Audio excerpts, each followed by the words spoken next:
Sports brings you back the NCAA June 26 and the UAAP July 10. Back to back with the return of the boxing champs, Latin Fury 15. Bernabe Concepcion goes up against the champion, Juan Manuel Lopez. Also featuring Nonito the Flash Donaire. July 11th, back to where you should be.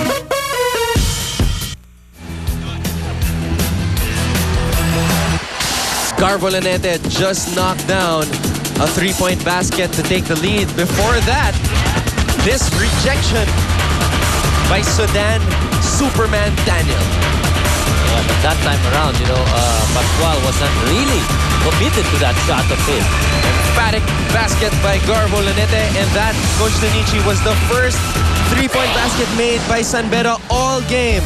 And that could be that could swing the tide here. It could change the momentum of this ball game, and it may just go, San Beda's way if and when they play tough here in the remaining 3 minutes and 30 seconds of the ball game. And look at the San Beda fans. They are loving it. Their team back on top. 57 to 56.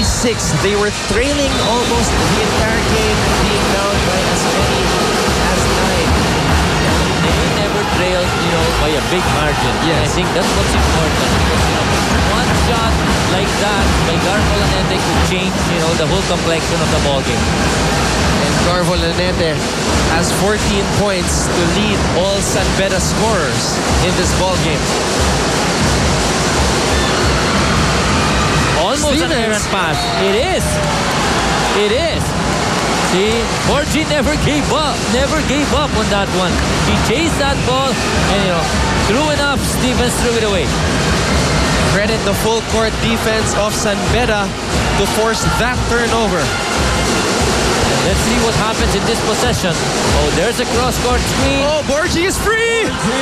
Hey, that is the second time I see the defense of MAPUA, the weak side help defense of MAPUA napping. We've seen Anjo Karam blow past by Banal. This time Hermida speeding away from Stevens. Look at this right here. Not a wise foul by Mendoza this time. And again, the help defense of MAPUA was late. It was nowhere to be found. See, everybody was too busy trying to look at his own man, and they forgot all about the ball. And this is the biggest lead for San Beda at 59 to 56. But Cornejo, who has been the bright spot for MAPUA, will try to cut it down here with these free throws. Yep. And it seems that Acosta has been quiet in the second half. 6 for 9 now from the free throw line is Erwin Cornejo. 19 points to lead all scorers. 7 out of 10. After that attempt, his team down by 1 with 3 minutes and 3 seconds remaining in the game. Yeah, but to beat a team like San Beda, you cannot just do it by yourself. You need others to help you out and step up the game. This is a quick lineup on the floor for San Beda with De La Rosa playing the power forward spot. De La Rosa gets the ball. Oh, almost losing it. Hermida for 3. No. Sudan with the rebound. Back out to Hermida. And Coach Frankie is telling him to wait and set it up. How would you want to have a Sudan Daniel on your team? See, he gives them a fresh possession by getting a very important offensive rebound. Lanete. Back to Hermida. Lets it fly. Oh my! Yeah. The guys, those shots are finally finding their marks. See, just when they were struggling, but being great competitors and being good players at that, you will definitely shine when you're asked. Hermida responding to Coach Frankie Lim, coming alive at the right time. He has 9 points, all scored in the second half. Well, the last field goal of MAPUA was, 8 minutes ago. See, in the fourth quarter by Steven. They've had free throws, but then again, the last field goal. That's the reason why they have to work on this. As you said earlier, they wanted to work on their end game. Yes. And here again it is. Oh, it's the story again. Yep. They have to make, just when you were competing so well, see, you know, at the dying minutes, you know, you have to make sure that you focus more, you concentrate more, okay? You do everything better. I'm glad you pointed that endgame execution problem out, Coach Nietzsche, because MAPUA has been working on that since towards the end of last season. Wow. And here they're having problems with San Beda, but the game is not over. It is not over, definitely. But then again, you know, they have to capitalize and make, and then try to buy a basket for every possession that they could. Borgie Hermida nearly fell out of balance on that tight defense by Stevens, and you can see that the strength on Borgie's leg, on his knee, is coming back because, you know, last season he probably would have fell off balance, but here I saw him, he was able to regain his balance and draw the foul on Stevens. That knee, you know, when he was weak, when that was weak, would have buckled. Yes. See? But not this time. He would have buckled down.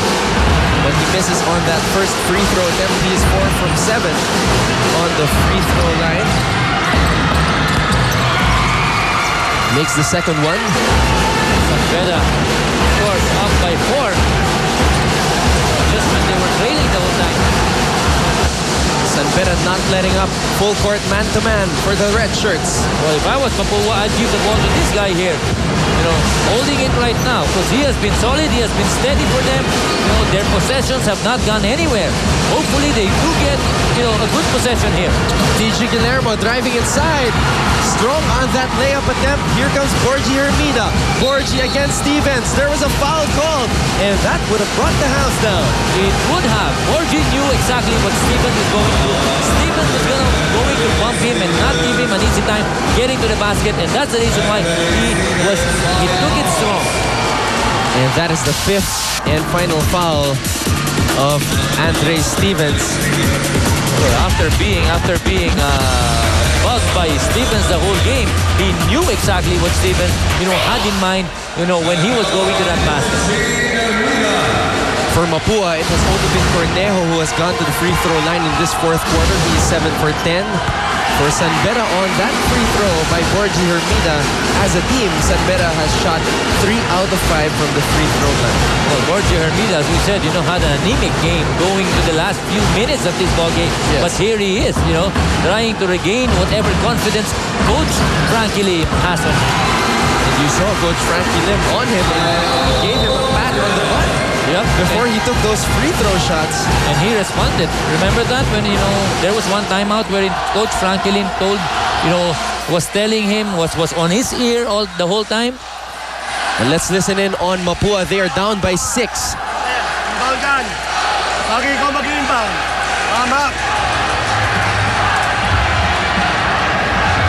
Okay. Dito ka ngayon, Jason. Okay, Tan, here. Jason, here, ha? Tan. Wadel. Okay, Kap. Quick play. Okay? Ni Maki. Daanan mo na siya. Daanan mo, Tan, ha? Daanan mo. Go. Tapos screen po Rodel. Rodel, pag libre, tira. Okay, pag walang hindi libre, pagka hindi ka makashoot, itong gagawin natin. Okay, Rodel, tingin mo. Back screen kay, Maki. Back screen kay Maki. Up. Okay, tingnan mo to. Pag dito, libre din. Maki, go. Tira din. Pag wala, kapit. Tapos pick and roll kayo ni Jason. Kapit Jason. Well, it's either a pick and roll that they elected to do. Okay, Tan. Let's listen in again. Okay, Kap. Maki. Okay, go. Daanan mo lang, ha. Ito, down screen. Tira. Wala nangyari, Jason. Kung wala nangyari, sumunod si Daniels. Pop-out ka, tira. Okay, drive. Let's go. They would want to make sure that they bring Daniels out and attack his defense. Now let's take a look, take a look at this possession if they'd be able to do it. He wants a quick basket on this one. And they have been preparing for this end-game execution, situational plays. With a minute 26 remaining in the ballgame, MAPUA down by 6. Let's see if they will have a successful execution. The pass was deflected by JP Mendoza. Well, everybody